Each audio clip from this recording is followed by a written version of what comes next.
Hello दोस्तों, तो council of ministers वाले चैप्टर को हम लोग देखेंगे आज। लास्ट वीडियो में हम लोगों ने प्राइम मिनिस्टर को फिनिश कर दिया था। उसमें हम लोगों ने बेसिकली काउंसिल ऑफ मिनिस्टर्स के भी बारे में कुछ चीज़ें देखी थी, लेकिन आज अच्छे से देखेंगे। तो article 74 of the constitution deals with the council of ministers. ठीक है, तो आर्टिकल 74 बात करता है कि हमारे प्राइम मिनिस्टर के साथ उनके कुछ काउंसिल ऑफ मिनिस्टर्स भी होंगे। ठीक है, जिनका अपॉइंटमेंट करते हैं कौन? प्रेसिडेंट करते हैं। लेकिन किन्हें अपॉइंट करते हैं? जिन्हें प्राइम मिनिस्टर उन्हें बोलते हैं कि इन्हें अपॉइंट करो। So the president appoints the council of ministers on the advice and the recommendation of the prime minister of India.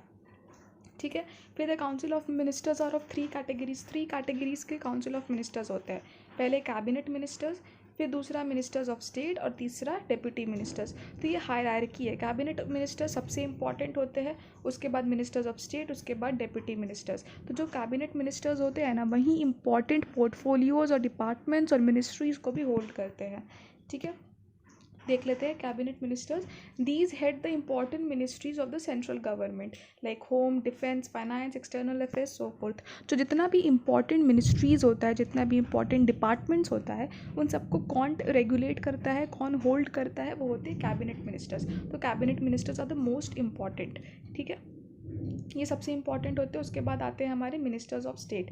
Ministers of state कौन होते हैं? मिनिस्टर्स ऑफ स्टेट वो होते हैं जो इंडिपेंडेंटली नहीं करते हैं और वो कैबिनेट के साथ एक अटैच डिपार्टमेंट होल्ड करते हैं। मतलब उनके पास इंडिपेंडेंट पावर्स नहीं है। वो किसके साथ मिलकर काम करते हैं? वो कैबिनेट मिनिस्टर्स के साथ ही मिलकर काम किया करते हैं। ठीक है, फिर है डेप्यूटी मिनिस्टर्स। तो डेप्यूटी मिनिस्टर्स कौन होते हैं?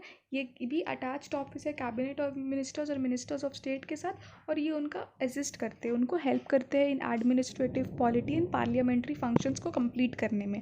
ठीक है, तो पहले है कैबिनेट मिनिस्टर्स, फिर मिनिस्टर्स ऑफ स्टेट और उसके बाद फिर डेप्यूटी मिनिस्टर्स। अब फुल कॉन्स्टिट्यूशनल प्रोविजंस देख लेते हैं। तो आर्टिकल 74 क्या बोलता है कि council of ministers to aid and advise the president. ठीक है, तो प्राइम मिनिस्टर के साथ कौन होता है? उनके काउंसिल ऑफ मिनिस्टर्स होते हैं। और ये काउंसिल ऑफ मिनिस्टर्स किनको एडवाइस करते हैं? ये एडवाइस करते हैं प्रेसिडेंट ऑफ इंडिया को। ठीक है, उसके बाद आर्टिकल 75 क्या बोलता है कि prime minister shall be appointed by the president and other minister shall be appointed by the president on the advice of prime minister. तो वही चीज़ आर्टिकल 75 क्या बोलता है कि एक प्राइम मिनिस्टर होगा इंडिया का, और वही प्राइम मिनिस्टर एडवाइस करेगा प्रेसिडेंट को कि प्रेसिडेंट को किसे किसे काउंसिल ऑफ मिनिस्टर्स में अपॉइंट करना है। फिर उन काउंसिल ऑफ मिनिस्टर्स में जो इंपॉर्टेंट मिनिस्टर्स होते हैं उनको डिपार्टमेंट और मिनिस्ट्रीज़ दिया जाता है, जिन्हें हम बुलाते हैं कैबिनेट मिनिस्टर्स। फिर उनसे attached office ministry of state, और फिर उनसे अटैच्ड ऑफिस आ जाता है हमारा डेप्यूटी मिनिस्टर्स का। ठीक है, तो अब आगे क्या बोल रहा है कि the strength of council of ministers shall not exceed 15% of the total strength of Lok Sabha. तो जो काउंसिल ऑफ मिनिस्टर का जो स्ट्रेंथ होता है कि कितने काउंसिल ऑफ मिनिस्टर्स होंगे, that should be less than 15% of Lok Sabha. तो 15% ऑफ लोकसभा से वो कम ही होता है हमेशा। ठीक है, याद रखिएगा 15% of Lok Sabha is the strength of council of ministers. और इसे ऐड किया गया था bye the 91st constitutional amendment act. तो 91st कॉन्स्टिट्यूशनल अमेंडमेंट एक्ट से इसे ऐड किया गया था क्या कि the strength of the council of ministers would be 15% of the strength of Lok Sabha. तो this was added by the 91st constitutional amendment act of 2003। ठीक है, इसे याद रखिएगा। उसके बाद अब मिनिस्टर जो किसी भी हाउस के मेंबर नहीं हैं, ठीक है, कैसे मिनिस्टर जो पार्लियामेंट के किसी भी हाउस के मेंबर नहीं हैं, उन्हें भी अपॉइंट करा जा सकता है, बशर्ते कि 6 महीने के अंदर अंदर उन्हें किसी भी हाउस का मेंबर बनना पड़ेगा। तो एक ऐसा मेंबर जो मिनिस्टर नहीं है उसे भी मिनिस्टर की तरह अपॉइंट किया जा सकता है on the condition that within 6 months he gets elected to any house of the parliament. ठीक है, अब आर्टिकल 77 बात करता है कंडक्ट ऑफ द हाउस का। तो president shell make rules for the convenient transactions of the business of the government of India. तो ये पावर प्रेसिडेंट के पास है कि पूरा घर का कैसा बिजनेस चलेगा, कैसा ट्रांजैक्शंस होगा, इन सब का कॉन्डक्ट और रूल्स कौन बनाएंगे? प्रेसिडेंट ऑफ इंडिया बनाएंगे। आर्टिकल 78 बात करता है प्राइम मिनिस्टर के ड्यूटी के बारे में। तो प्राइम मिनिस्टर का ड्यूटी क्या होता है कि वो एक लिंक की तरह एक्ट करते हैं between the president and the council of ministers, ठीक है। तो he communicates to the president all decisions of the council of ministers relating to the administration of the union and proposals for legislation. तो prime minister का ये duty होता है कि वो प्रेसिडेंट को सारी चीज़ बताएंगे, सब चीज़ बता देंगे जो भी वो अपने काउंसिल ऑफ मिनिस्टर्स के साथ बैठ करके डिस्कस करे होंगे। ये उनका ड्यूटी है, ये उनका जॉब है कि वो प्रेसिडेंट को सारा कुछ बता दे, ठीक है। उसके बाद आर्टिकल नंबर 88 बात करता है राइट ऑफ मिनिस्टर्स, ठीक है। तो every minister shall have the right to speak and take part in the proceedings of the house.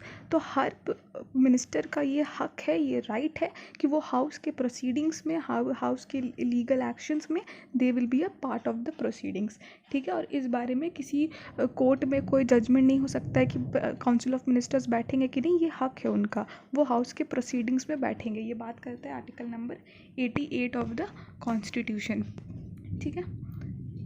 अब काउंसिल ऑफ मिनिस्टर्स की रिस्पॉन्सिबिलिटी क्या क्या होती है, तो उनकी दो तरह की रिस्पॉन्सिबिलिटी होती है, कलेक्टिव और इंडिविजुअल। और दोनों ही चीज़ किस आर्टिकल में मेंशन है, आर्टिकल नंबर 75 में मेंशन है।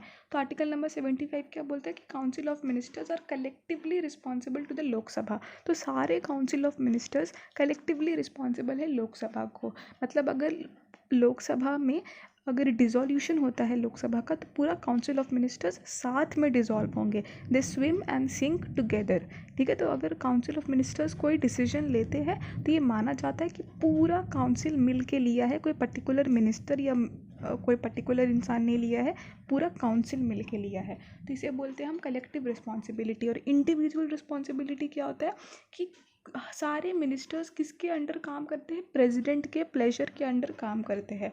और एक मिनिस्टर को हटाया भी जा सकता है अगर प्रेसिडेंट चाहेंगे तो, ठीक है। मतलब प्रेसिडेंट के चाहने पे नहीं होता है, प्राइम मिनिस्टर उन्हें एडवाइस करते हैं कि इस मिनिस्टर को निकाल दिया जाए। तो प्रेसिडेंट प्राइम मिनिस्टर के एडवाइस पे किसी भी मिनिस्टर को हाउस से निकाल सकते हैं।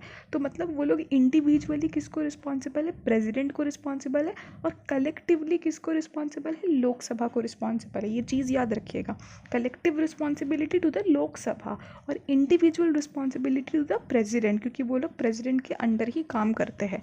और किसी भी मिनिस्टर को निकाला जा सकता है if the prime minister advises the president to do so, ठीक है। तो इस तरह हमारा काउंसिल ऑफ मिनिस्टर्स का भी चैप्टर फिनिश हो गया है। सो ये हमारा पूरा पार्ट जहाँ पे president, prime minister, council of ministers तीनों चीज़ कर लिया है। अब नेक्स्ट वीडियोस में we'll come to the parliament वाला chapter, we'll see the important provisions and the different things included in our parliament, और पार्लियामेंट कैसे चलता है, दोनों हाउसेस में काम कैसे चलते हैं, we'll see out everything. If you loved the explanation then please like the video and subscribe to our YouTube channel. You can tell me in the comment section कि सारा डिस्कशन कैसा था, आपका क्वेरी, क्वेश्चन, कन्फ्यूजन सब you can tell me in the comment section. I'll definitely reply to you. Till then, take care guys and stay tuned.